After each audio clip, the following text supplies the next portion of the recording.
Beverages കോർപ്പറേഷന്റെ കീഴിലുള്ള തിരുവല്ല പുളിക്കീഴ് വിദേശമദ്യ സംഭരണ കേന്ദ്രത്തിൽ വൻ അഗ്നിബാധയുണ്ടായി.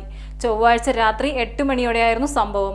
ട്രാവൻകൂർ ഷുഗേഴ്സ് ആൻഡ് കെമിക്കൽസ് ലിമിറ്റഡിന്റെ ഫാക്ടറിയുടെ ഭാഗമായിരുന്ന കെട്ടിടവും അതിനുള്ളിൽ സൂക്ഷിച്ചിരുന്ന മുഴുവൻ മദ്യക്കുപ്പികളും തീയിലമർന്നു. കോടികളുടെ നഷ്ടമാണ് കണക്കാക്കുന്നത്. തിരുവല്ല, തകഴി, ചങ്ങനാശ്ശേരി, ചെങ്ങന്നൂർ, പത്തനംതിട്ട, മാവേലിക്കര, കായംകുളം എന്നിവിടങ്ങളിൽ നിന്നും എത്തിയ 15ഓളം ഫയർഫോഴ്സ് യൂണിറ്റുകൾ എത്തിയാണ് തീയണയ്ക്കാനുള്ള പ്രവർത്തനങ്ങൾ നടത്തിയത്. ബിവറേജസ് കോർപ്പറേഷന്റെ കീഴിലുള്ള തിരുവല്ല പുളിക്കീഴ് വിദേശമദ്യ സംഭരണ കേന്ദ്രത്തിലാണ് വൻ അഗ്നിബാധയുണ്ടായത്.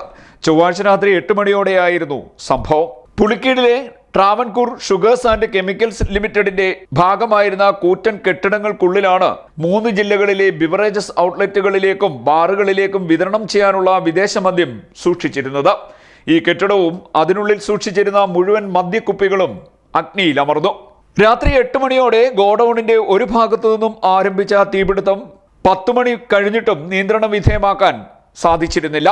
പഴയ കെട്ടിടത്തിന് മുകളിലെ ഷീറ്റുകൾ മാറുന്ന ജോലികൾ പകൽ സമയം നടത്തിയിരുന്നു. ഇതിൽ നിന്നാകാം തീ പടർന്നതെന്ന് കരുതുന്നു. തീ പടരുന്നത് കണ്ട സമീപത്തെ ബിവറേജസ് ഔട്ട്ലെറ്റിൽ ഉണ്ടായിരുന്ന ജീവനക്കാർ പുളിക്കീഴ് ബിവറേജസ് കോർപ്പറേഷന്റെ കീഴിലുള്ള വിദേശമദ്യ സംഭരണ കേന്ദ്രത്തിലുണ്ടായ അഗ്നിബാധ പുറത്തേക്ക് വന്നതോടെ ഓടി രക്ഷപ്പെട്ടു. അഗ്നിരക്ഷാസേനയുടെ തിരുവല്ല, ചെങ്ങന്നൂർ, മാവേലിക്കര എന്നിവിടങ്ങളിൽ നിന്നെത്തിയ 15 യൂണിറ്റുകളാണ് തീ നിയന്ത്രണ വിധേയമാക്കിയത്. 5 മാസത്തോളം ആലപ്പുഴ, കൊല്ലം, പത്തനംതിട്ട ജില്ലകളിലേക്ക് വിതരണം ചെയ്യാനുള്ള കോടികളുടെ വിദേശ മദ്യമാണ് കത്തി നശിച്ചത്. ബിയർ സൂക്ഷിച്ചിരുന്ന സംഭരണ കേന്ദ്രത്തിലേക്ക് തീ പടരാതിരുന്നത് വൻ അപകടം ഒഴിവാക്കി. അഗ്നിബാധയിൽ കോടികളുടെ നഷ്ടമാണ് ഉണ്ടായിരിക്കുന്നതെന്നാണ് കണക്കാക്കുന്നത്. ബിവറേജസ് കോർപ്പറേഷന്റെയും എക്സൈസ്, പോലീസ് വകുപ്പുകളിലെയും ഉന്നത ഉദ്യോഗസ്ഥർ സ്ഥലത്തെത്തി പരിശോധന നടത്തി.